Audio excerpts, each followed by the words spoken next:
Good morning, Greenlight the Day fam. I just want to say it is awesome being able to start the day with you and Jane and Sally.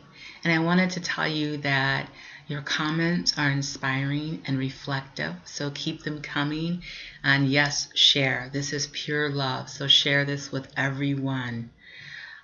Today I'm going to be talking about, is it better to be first or last? And I was inspired by this question while listening to Lonnie Guinier. She is a professor. She is a lawyer, a civil rights activist. She was the first African American to have tenured professorship at Harvard University. And she was quoting Nelson Mandela. And Nelson Mandela has, and I say has because it's still very much in use, has this phrase, it is better to lead from behind.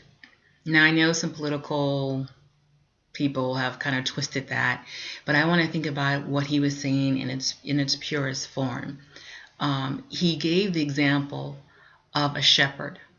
Now, a shepherd does not walk in front of the flock, right? You've never seen a shepherd telling a sheep, oh, come on, come on, come on. It doesn't work that way. If you see a true shepherd and his flock, the shepherd is either right behind the flock, or he's sort of off to the side of the flock, or he may even be in the middle of the flock. So you ask this question, well, then how does the shepherd get the flock to move? I mean, how does he get them to go ahead and go in the direction that he wants? And the secret is that the shepherd finds two of the natural born leaders, and those are the sheep that he hang around. He corrals those two sheep. Those two sheep are the leaders of the whole flock. Therefore, the whole flock follow those two sheep who are following the shepherd.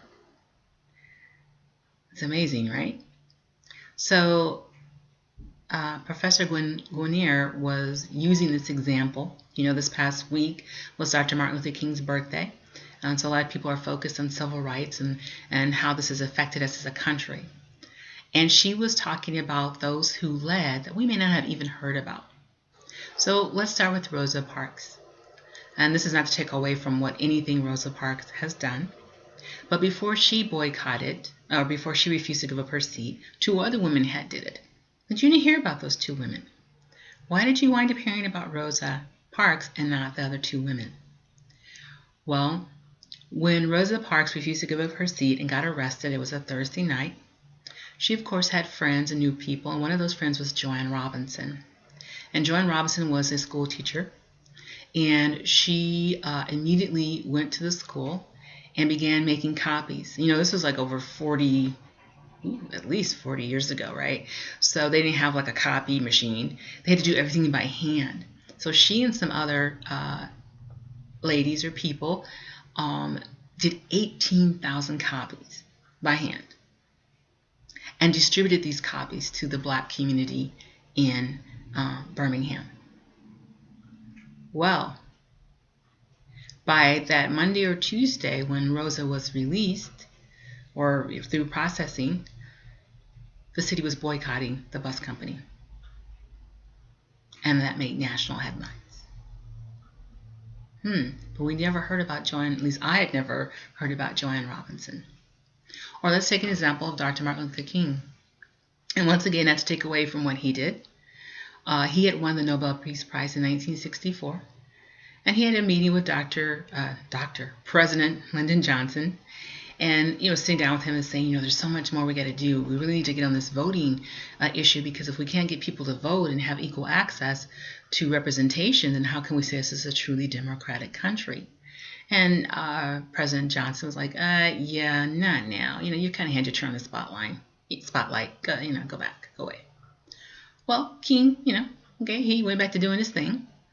And in the meantime, there was a group of students who were forming a protest, a march, because, as they were trying to vote or to make change, they were sprayed with hoses, they were attacked. And in this case, I can't remember, the person was assaulted to the point of death. And so they planned to do this march on Selma.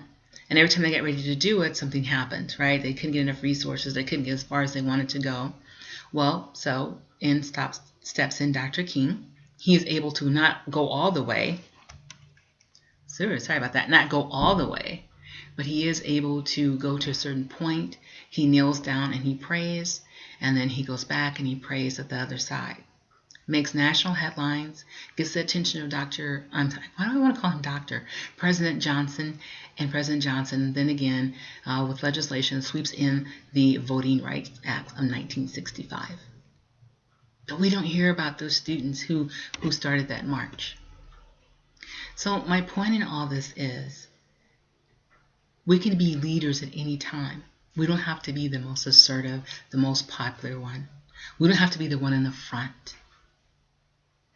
We just have to have belief in what we are wanting to change.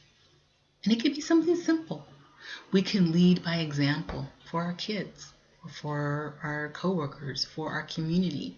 We can lead in spirit. We can lead in non-action.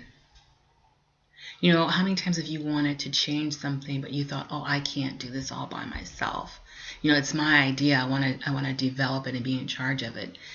Maybe you could share that idea with other people who have other resources that are natural in certain areas that you are not, like maybe web building. And this idea that you have, that you're leading from behind with, or that you're co-sharing leadership with, winds up changing a community, winds up changing a policy at work, winds up forging new relationships. Because leading can happen at any moment where there's a need and there's a person willing to be of service. So, I don't know, I thought I'd share that with you. And the answer to the question is it better to be first or last? It's better to be ready, no matter where you're at, for opportunity, right? So I hope you guys have a great day, and I will talk to you later.